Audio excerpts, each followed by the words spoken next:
Bonjour chers téléspectateurs, auditeurs, mais pourquoi pas aussi internautes. Nous sommes là dans cet espace consacré à l'Université des Boma, Inibo en sigle, votre avenir assuré. Dans cet entretien, nous allons recevoir le produit de l'Université des Boma. Vous allez le découvrir bien sûr avec moi tout au long de cette émission. Et nous allons devoir nous entretenir avec eux. Vous allez découvrir plein de choses. Donc ne les appelez pas parce que vous allez tellement aimer. Alors cette émission qui vous est présentée par le chef des travaux Ulrich Bazimboulou, qui vous appelle les savants du siècle. Et nous sommes donc avec des anesthésiologistes.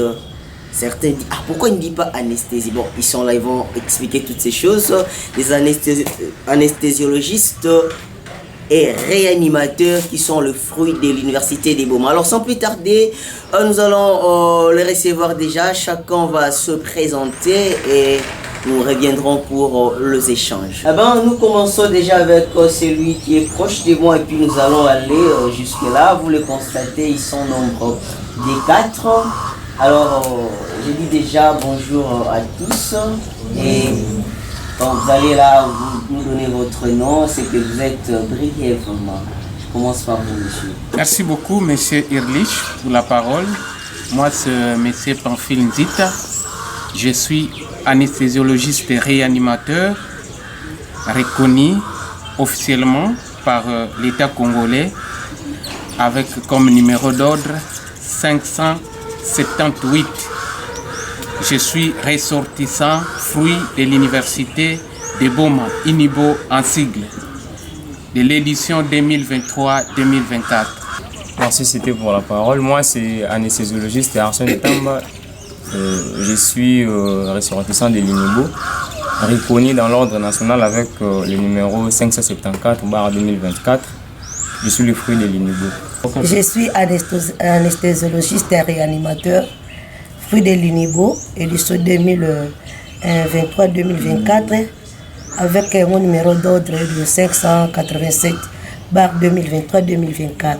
Moi, c'est M. Didier Kombo Yahya, je suis le fruit de l'Unibo, reconnu dans l'ordre des enseignants réanimateurs, sous numéro 577/2024. Je suis de l'Unibo, l'édition 2023-2024.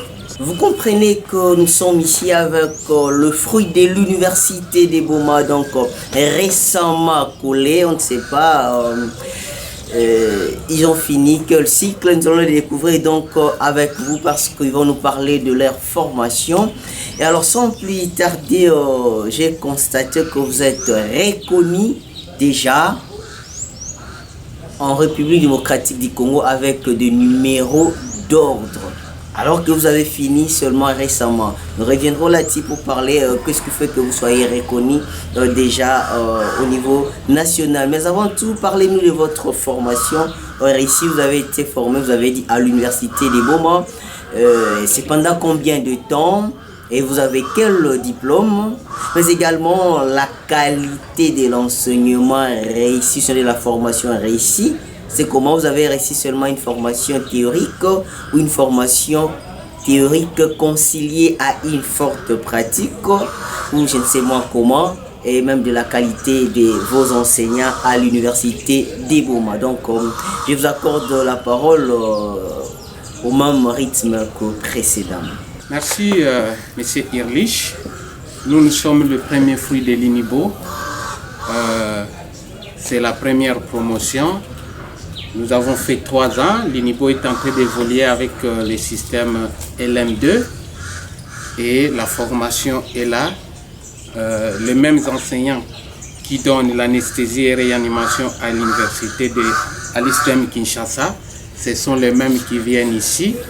Les autorités universitaires de l'Inibo ont fourni un grand effort pour gagner la confiance de tous les enseignants qui enseignent à Kinshasa.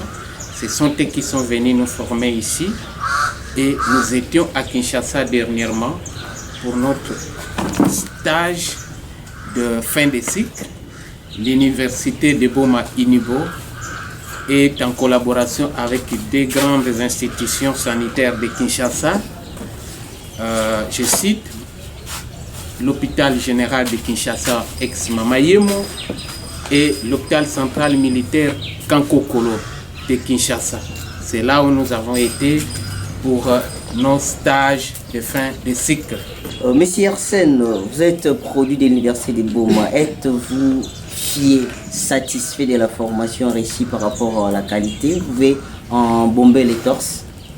Je suis très satisfait parce que déjà nous avons bénéficié d'une formation efficace, spécifique lors du début déjà de première année, deuxième année et troisième année. Et en dehors de ça, nous avons aussi bénéficié de la pratique qui était vraiment performante. Et parfois, on s'est sous-estimé quand nous étions d'abord ici, avant d'aller à Kin. Mais arrivé à Kin, on a compris que nous avons été très bien formés. Parce que pendant qu'on faisait les stages à Kin, avec les étudiants de l'ISTEM Kin et d'autres universités, que je ne préfère pas citer les noms, il y a eu qu'on puisse se retrouver avec 2 distinctions à la fin de ce stage. Et c'était moi, avec le confrère Didier, qui est présent ici, avec 79%. Donc, je m'aurais mieux beaucoup parlé de ça en profondeur, mais je crois que non, on aura vraiment un temps d'en parler beaucoup plus. Parce qu'il y a eu beaucoup de gens qui essayaient de nous décourager quand nous avons commencé. Il y a eu même des collègues qui avaient quitté pour aller s'intégrer dans d'autres universités. Mais au final, elles se sont rendues compte qu'elles se sont trompées. Monsieur Didier, on venait tout à l'heure de citer ton nom aussi par Arsène. Vous parlez des stages. Il me semble que vous n'avez fait qu'un seul stage à Kinshasa ou pendant les 3 ans de votre formation avant d'aller à Kinshasa, vous avez effectué aussi d'autres stages. Et là, à Kinshasa, nous aimerions bien vérifier, vous étiez dans quelle structure et vous étiez encadré par qui? De la part de l'institution qui vous recevez.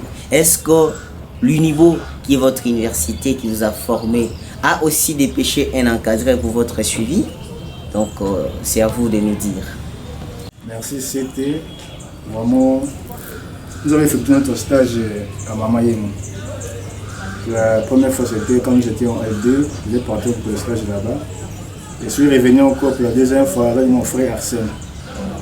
Pour être admis au stage à Mamayemo, il faut que votre université puisse être connue au niveau national.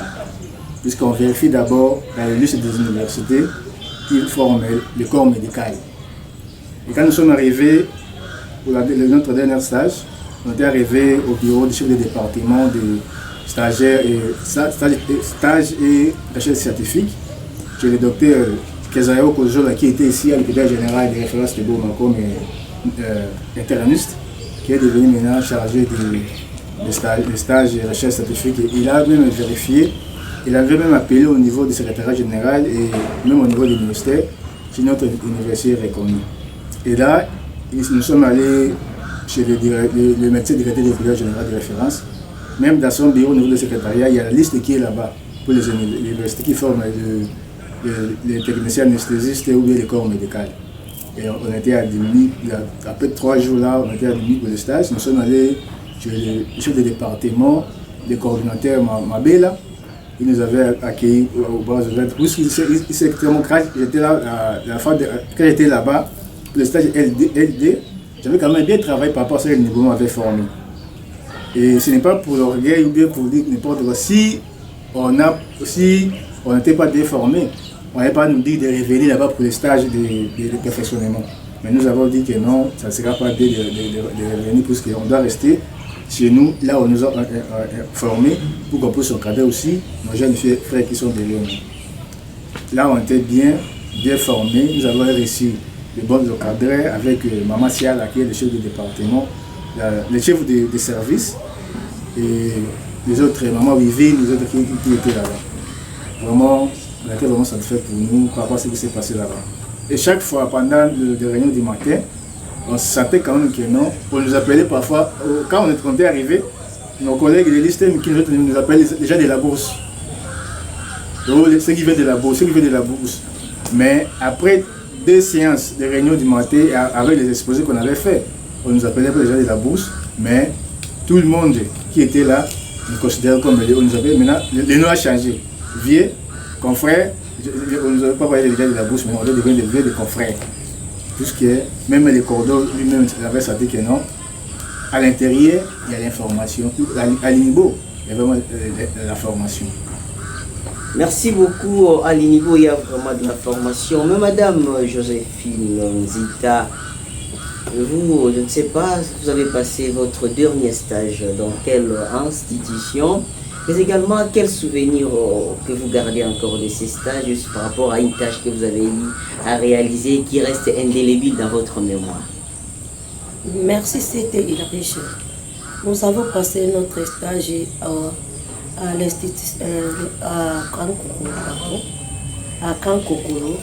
En tout cas, nous avons des bons souvenirs. Parce que nous sommes allés trouver Papa Toubi Makonjo. Et c'était Papa Toubi Makonjo qui est le chef de service au Kankokolo. En tout cas, ils nous ont bien encadrés. Et puis, même les techniciens anesthésistes et réanimateurs là, en tout cas, ils nous ont vraiment donné une bonne éducation et puis ils nous ont montré beaucoup. Nous avons de bons souvenirs vraiment à travers ce jour. Ils vous ont montré beaucoup de bons souvenirs. Je reviens toujours à vous et à Didier qui a voulu échapper à une question. C'était est-ce que l'INIBO a dépêché aussi des encadrés pour votre suivi? Oui. Oui. Là, on avait des personnes. Notre chef de département, Désiré Mbembolo, qui reste à Kin, et le chef de département de l'Institut de réanimation de Kakokolo. L'Institut de réanimateur Toubi, le major Toubi, qui est aussi, puisqu'il est militaire, major Toubi, ils étaient là pendant notre stage pour faire notre suivi et demander aussi si on se comportait bien par rapport à nos encadrés et comment était notre application. C'était bon. Alors avant de passer à autre chose, je reviens à vous, Monsieur Pamphile. On m'aurait soufflé à l'oreille que c'est vous qui étiez le CP de la promotion. Vous n'avez fini qu'au nombre de 4, non, dans votre promotion à L3, vous n'étiez qu'au nombre de 4, ou il y a aussi les autres qui étaient là avec vous avant de passer à autre aspect de mon entretien. Moi, j'étais le CP de cette première promotion de l'anesthésie et réanimation à l'université de Boma-Inibo. Au début de l'année, nous avons commencé avec 6 étudiants. Nous étions 6 et nous sommes arrivés avec les 6 aux examens. Et après les examens, il y a un qui a été éliminé, qui a été ajourné. Il a échoué. Et puis une fille qui devait revenir à la deuxième session. Et puis il y a les 4 que vous voyez ici qui ont été collés. Ils sont là. Donc les 4 que vous voyez ici, ils ont été collés. Ils ont eu aussi la chance de prêter aussi serment. Ok, vous comprenez que nous sommes avec le premier produit de l'université de Boma en anesthésie et réanimation qui ont été bien formés sur le plan théorique et sur le plan pratique et qui font la fierté parce que l'université de Boma c'est une université reconnue par son arrêté ministériel numéro 231 bar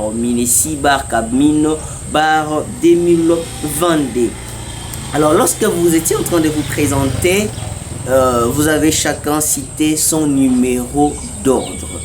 Je me demande, ce numéro d'ordre, c'est un numéro qui a été attribué par l'université quand vous avez été collé. Je me rappelle que c'était seulement le 14 septembre 2024 que vous avez été collé. Et c'est pendant cette séance que l'université vous a donné des numéros.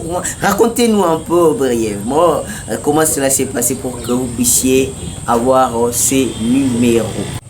Merci beaucoup pour la question, le CPR en ligne. Déjà, pour prêter serment, ça n'a jamais été les droits de l'université d'accorder le numéro d'ordre. Nous avons prêté serment, nous avons été reconnus. Il faudrait être d'abord reconnu au niveau de l'ordre national. Et pour être reconnu dans l'ordre national, il faut être un ressortissant d'une université qui est viable. Donc, l'Unibo en soi, elle était déjà viable. Et quand nous étions venus, c'était déjà viable. Et pendant notre formation, donc je parle de la licence de L1 en L3, il y a aussi des professeurs qui venaient de Kin, qui sont aussi le membre de la corporation. Et comme il y a maintenant un ordre des anesthésistes, des techniciens anesthésistes réanimateurs national au niveau de Kinshasa, et ils avaient déjà commencé avant nous. Et quand nous avons fini, ils se sont rendus compte que, parce que ce sont les mêmes encadrants qui nous ont aussi encadrés dans nos pratiques, cours et tout comme ça. Donc, on était obligé de payer quelques droits à payer. Mais la base, c'est d'être un ressortissant d'une université viable. Donc, il faudrait avoir un diplôme qui est reconnu au niveau national dans l'État congolais.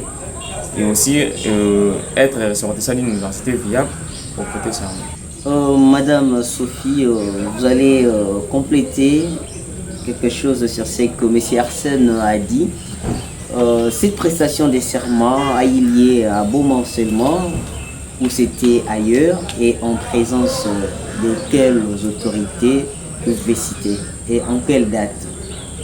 C'était le 19 octobre, c'était ailleurs à Matadi, en présence des autorités urbaines de Matadi. Ce sont eux qui étaient là. Quand nous prêtons serment, ils étaient présents. En tout cas, il y avait beaucoup de gens. Nos encadreurs, les secrétaires généraux de l'ordre des anesthésistes, même les présidents qui étaient là, il y avait beaucoup de gens. Beaucoup vraiment des autorités de Matadi et de Kinshasa national qui étaient là. Le président Kimbien, c'est le président numéro 1 de l'ordre national des techniciens anesthésistes réanimateurs. Donc c'est le numéro 1 de la RDC. Il était présent lors de la prestation du serment.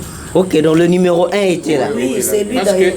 qu'en commençant par le niveau national, au niveau national, il y avait la présence de lui-même, le président national des techniciens anesthésistes réanimateurs, accompagné de sa délégation.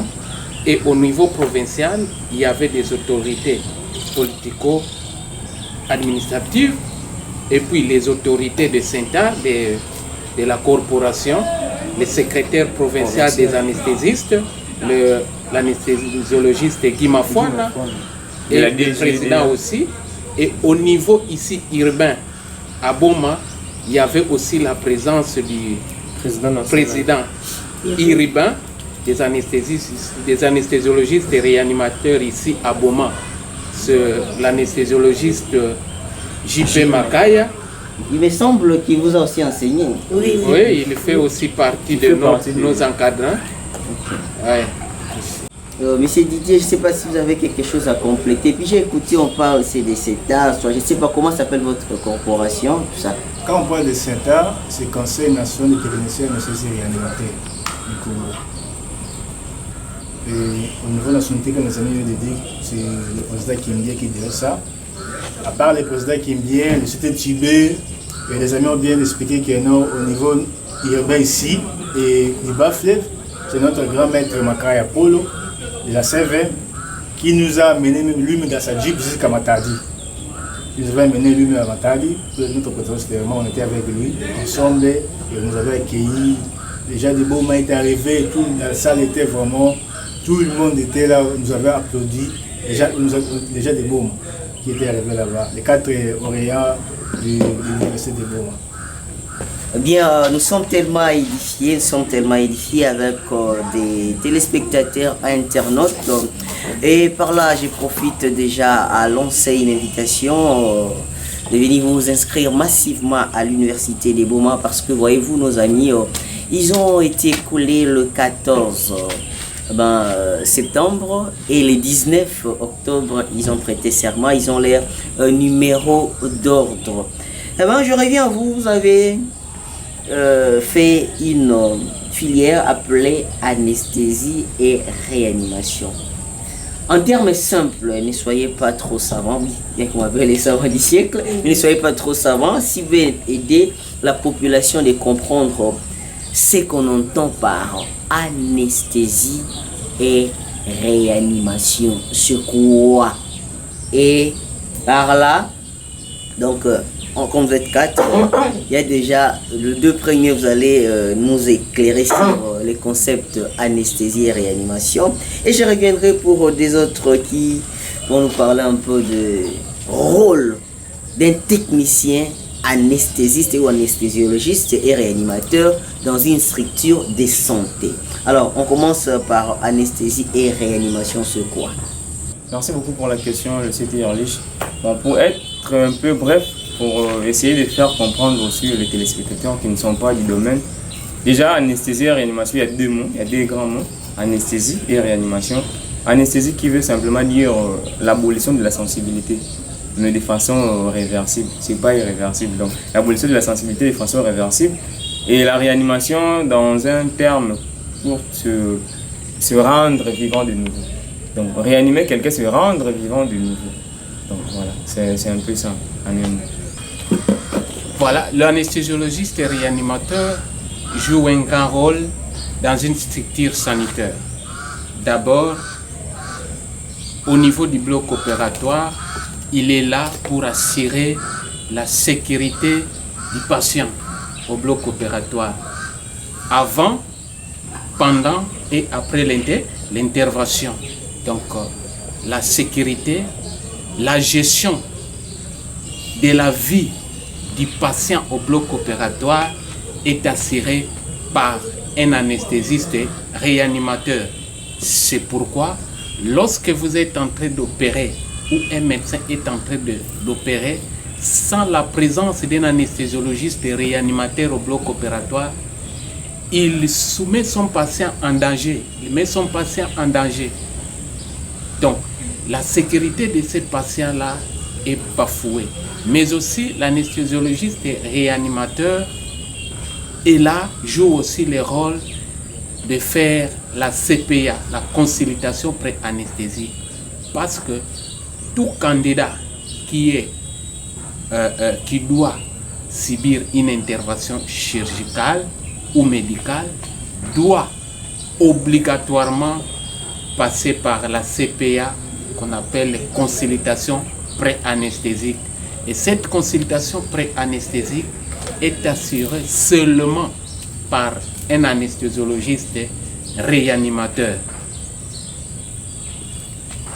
Et aussi, le même anesthésologiste et réanimateur assure aussi le suivi du patient en post-opératoire jusqu'à son réveil, jusqu'au retour de la salle post-interventionnelle. Merci. Alors, j'aimerais bien découvrir une fois de plus, est-ce qu'en République démocratique du Congo en général, la ville de Boma en particulier, ou pourquoi pas la province du Congo central, nous avons réellement besoin des anesthésistes formés comme vous?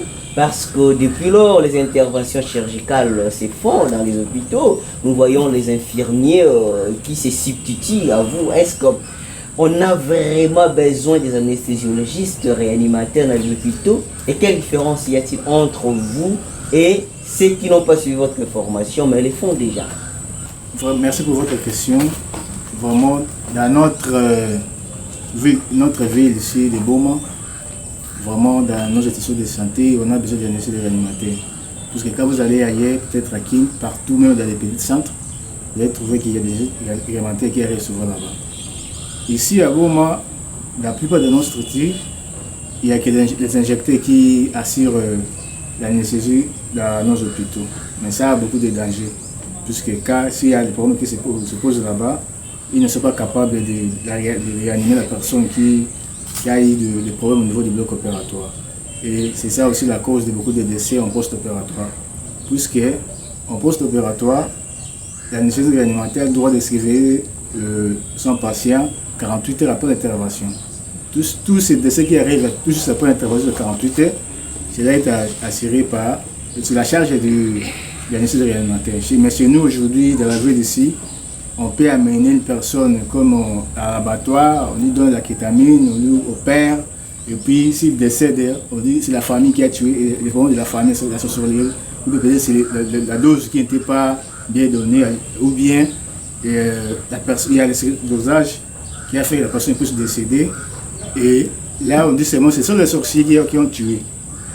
Or, dans notre ville ici, on a vraiment besoin d'anesthésies réanimateurs dans nos hôpitaux. Si je pouvais ajouter quelque chose à ce que mon confrère venait de dire, vous savez, quand on parle d'un anesthésiologiste, quand on voit un anesthésiologiste, déjà sa place au bloc opératoire, l'anesthésiste c'est l'œil du bloc opératoire. Donc la personne qui a la vie, qui touche, qui gère la vie. Parce que quand on parle de la réanimation, il faudrait un peu essayer d'expliquer plusieurs facteurs. Quand on parle de la réanimation, on voit les signes vitaux. Parce que pour qu'une personne décède comme ça, il n'y a que des arrêts qui se passent. Il peut faire un arrêt cardiaque, un arrêt respiratoire. Et ça fait partie des signes vitaux. Maintenant, nous avons une formation de 3 ans. On fait qu'étudier ce paramètre-là, ces paramètres.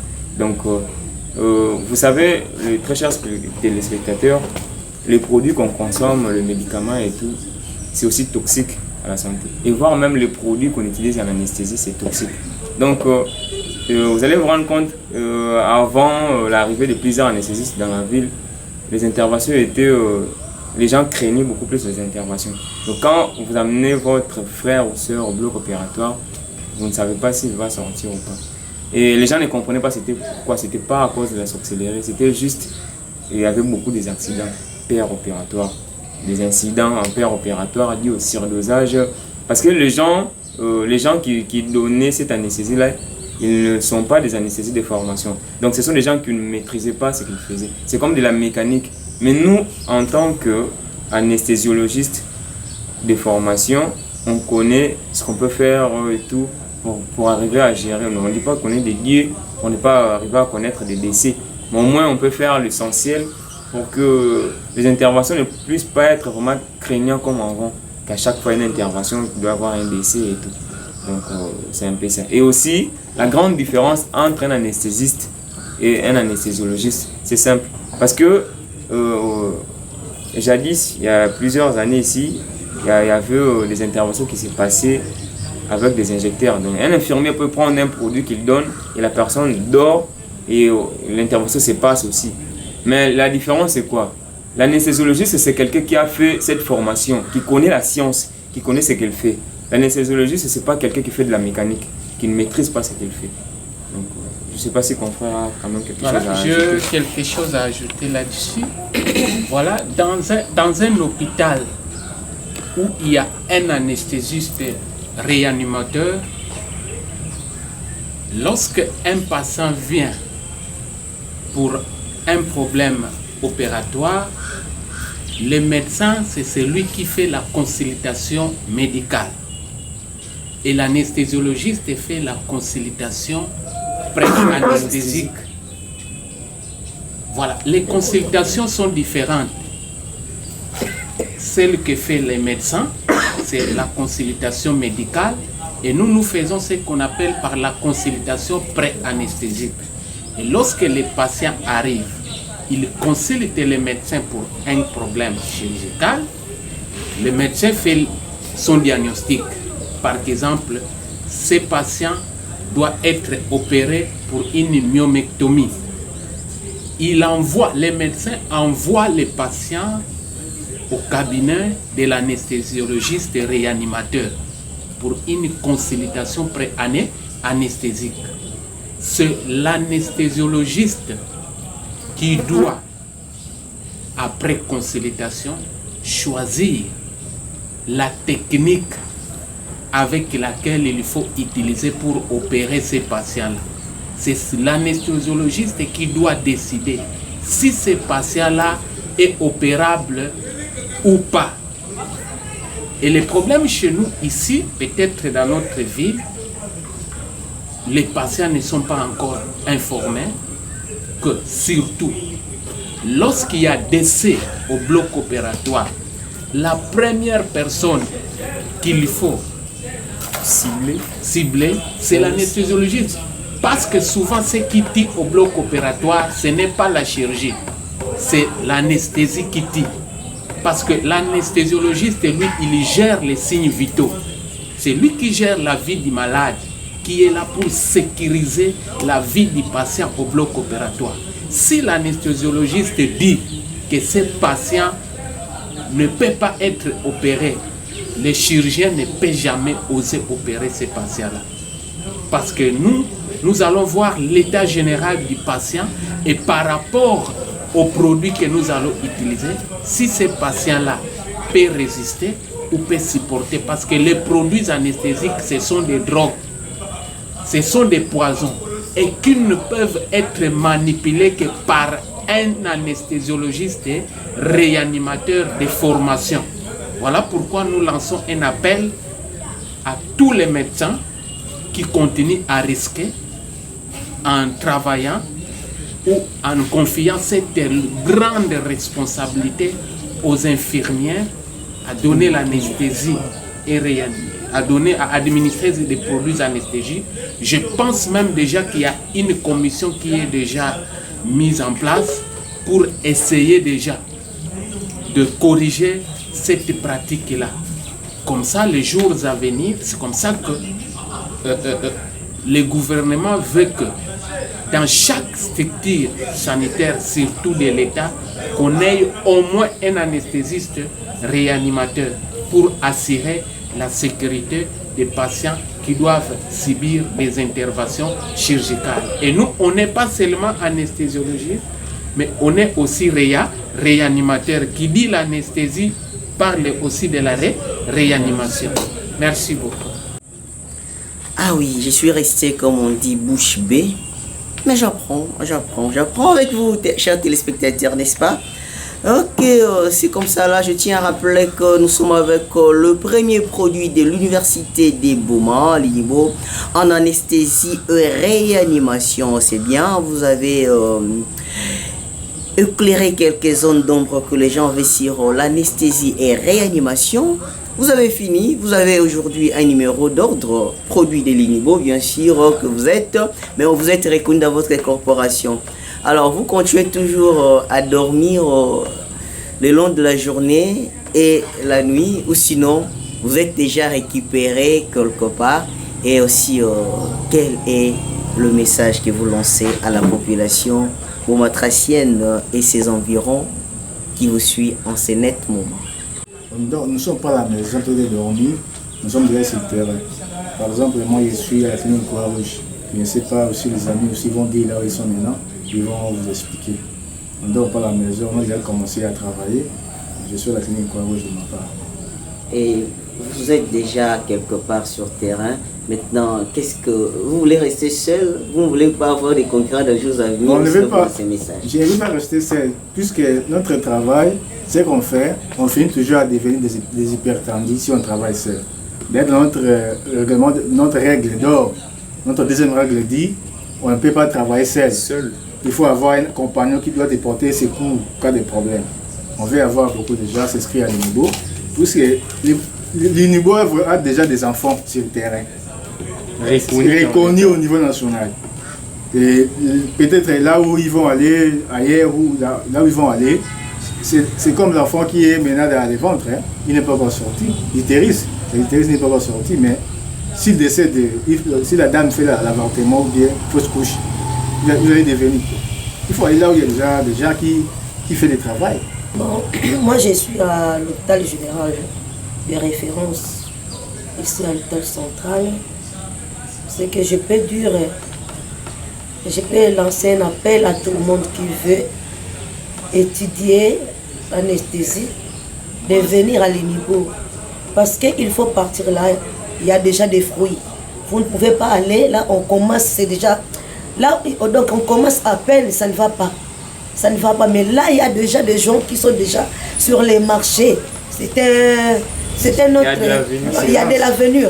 Parce que d'ici 2025, on aura aussi le deuxième fruit de l'INIBO qui viendra. Mais hors ces gens-là, à partir de 2025, il n'aura même pas un fruit.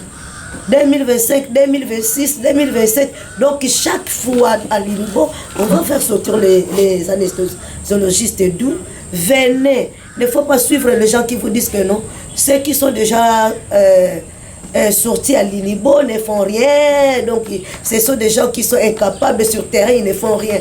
C'est des mensonges. Venez voir et venez palper nos réalités sur terre. Ce que je peux dire. Si je pouvais compléter ce que mes confrères venaient de dire. Déjà, il y a une rumeur qui circule dans la ville que dans l'Inibo, à l'Inibo, les cours se donnent seulement les soirs. Déjà, c'est faux parce qu'en anesthésie, on ne peut pas avoir le cours seulement des soirs. Comme il y a des enseignants qui viennent des KIN, donc on commence le matin jusqu'au soir. Et il y a aussi des chimériques qui circulent. Non, et ils n'ont pas des bâtiments, il faut partir là où il y a des bâtiments. Déjà, très chers spectateurs, ce n'est pas le bâtiment qui forme, c'est plutôt la qualité de l'enseignement, là, et aussi de la formation que vous allez bénéficier en pratique. Donc c'est un peu ça. Un message pour le téléspectateur, un message personnel que j'aimerais lancer aux téléspectateurs. Si vous avez vos enfants ou vous avez vos parents qui sont malades, qui doivent bénéficier des interventions, faites-vous opérer là où il y a des anesthésistes, des anesthésologistes de qualité, pas dans le petit centre là et tout. Parce que la gestion de la douleur, je crois qu'avec le CT Ilrich, on aura aussi un autre point de presse pour essayer de parler de ça, de la gestion de la douleur. Parce que la douleur, ça tue. Plusieurs personnes ignorent ça, que la douleur tue. Et quand on gère mal votre patient, votre frère, sœur, dans une structure sanitaire, surtout celui qui a bénéficié d'une intervention, donc carrément il doit décéder. Donc voilà un peu ce que j'avais à compléter. Voilà, merci beaucoup. C'était Irlich.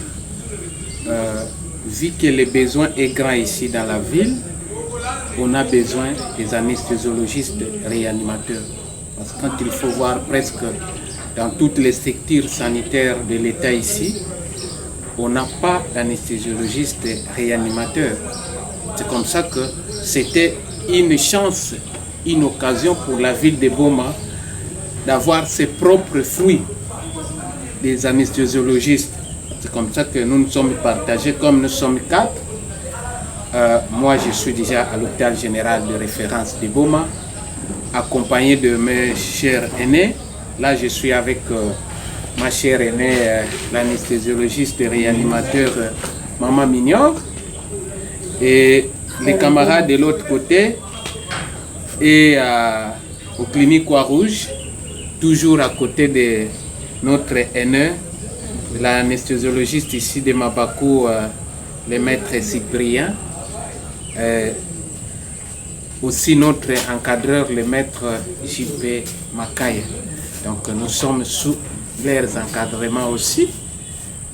Nous sommes là, le travail est là, plus de doute, comme j'avais dit ça, l'anesthésie que vous attendez, que peut-être qu'il faut aller d'abord à Kinshasa, maintenant ça se trouve ici à Boma, à l'université de Boma, Inibo. Voilà, pour les cours, nous avons des vacations. Il y a la vacation jour et la vacation soir. Pour les inscriptions, notre direction est ici vers les bâtiments, la cadette. C'est là où les inscriptions se font jusqu'aujourd'hui. Voilà, nous invitons tous les finalistes, tous les diplômés, les nouveaux diplômés et même les anciens diplômés, surtout les infirmiers qui essayent de pratiquer l'anesthésie sans suivre une formation. Nous leur invitons de venir profiter pour devenir anesthésiologiste réanimateur à l'université de Boma. L'université de Boma est reconnue au niveau du Conseil national des techniciens anesthésistes réanimateurs. Parce que c'est ça aussi le problème. On va voir peut-être beaucoup d'institutions ici qui vont essayer de créer cette filière d'anesthésie et réanimation. Le problème est la question qu'il faut se poser avant d'y aller. Est-ce que cette institution-là est reconnue comme institution organisant la filière d'anesthésie et réanimation au niveau national? Est-ce que le président national reconnaît cette institution-là qui a l'anesthésie. Parce que vous risquerez d'aller dans une institution où on vous dit venez qui a l'anesthésie et réanimation et puis vous terminez. Au final, on ne vous reconnaît pas. Parce que nous, pour que nous puissions avoir les privilèges de prêter serment, nous avons d'abord été reconnus. L'INIBO est reconnu au niveau du ministère de l'enseignement supérieur et universitaire, agréé aussi au niveau de notre Conseil national des anesthésistes réanimateurs. C'est comme ça que nous venons de prêter serment, ensemble avec nos confrères des autres institutions. Et puis, nous avons notre numéro d'ordre. Chacun de nous a un numéro d'ordre. Donc, si vous êtes en train de pratiquer l'anesthésie et réanimation sans que vous ayez un numéro d'ordre, si ça capote, on vous arrête. Voilà, pour exercer cette profession, il faut avoir les numéros d'ordre. Merci. Voilà, c'est donc déjà la téléphase de cet entretien dans notre espace INIBO, votre avenir assuré. Nous rappelons que l'université des Boma, c'est une université reconnue officiellement par les ministères de tutelle, et l'université des Boma organise plusieurs filières. Entre autres, il y a la faculté des sciences de santé où vous trouverez anesthésie et réanimation, soins généraux, biologie médicale qu'on appelait jadis technique de laboratoire, gestion des organisations de santé.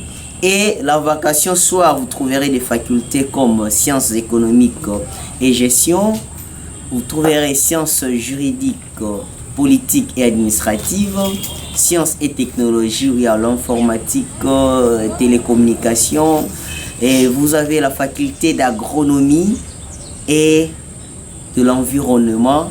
Donc il y a beaucoup de facultés à l'université des Boma. Donc passez vite prendre votre inscription parce que les inscriptions se poursuivent. Et là, si vous voulez contacter les numéros affichés déjà au bas de l'écran, contactez-nous par ces numéros et passez dans notre bureau administratif ouvert chaque jour, ouvrable de 8h30 à 16h. C'est donc dans le bâtiment de la cadette au centre-ville de Boma, à proximité des bureaux de la Régie des eaux. Alors, dans cet entretien, le chef des travaux Ilirich Bazimboulou, les savants du siècle, avait reçu le premier produit de l'université des Boma en anesthésie et réanimation. À titre de rappel, la seule université qui a commencé la faculté sciences de santé avec en filière anesthésie et réanimation et qui a déjà lancé ses produits sur le marché d'emploi ici à Boma, et je pourrais dire au Congo central. Je parle d'université bien sûr. C'est donc l'université des Boma. Faites confiance et vous aussi vous aurez déjà des numéros d'ordre. C'était là avec le chef de cette promotion, Pamphile Nzita. Nous étions avec Arsène Tamba, Joséphine Condé et Didier Congo. Donc c'est déjà la fin, chers camarades. Nous sommes très fiers de vous. L'INIBO et la ville de Boma est fière de vous. En tout cas, amenez l'étendard de l'INIBO par-ci par-là et ce serait une bonne chose. Vous avez toute la bénédiction et beaucoup vont emboîter les pas. Donc nous sommes déjà à la fin. Je tiens à vous féliciter vraiment. Je suis très fier de vous. Allez de l'avant. C'est la fierté. Ah, là c'est le CP. Oui, c'est CP à vie, merci. Vraiment, on est trop fiers de vous. Trop fiers de vous. Eh bien, donc, on garde contact.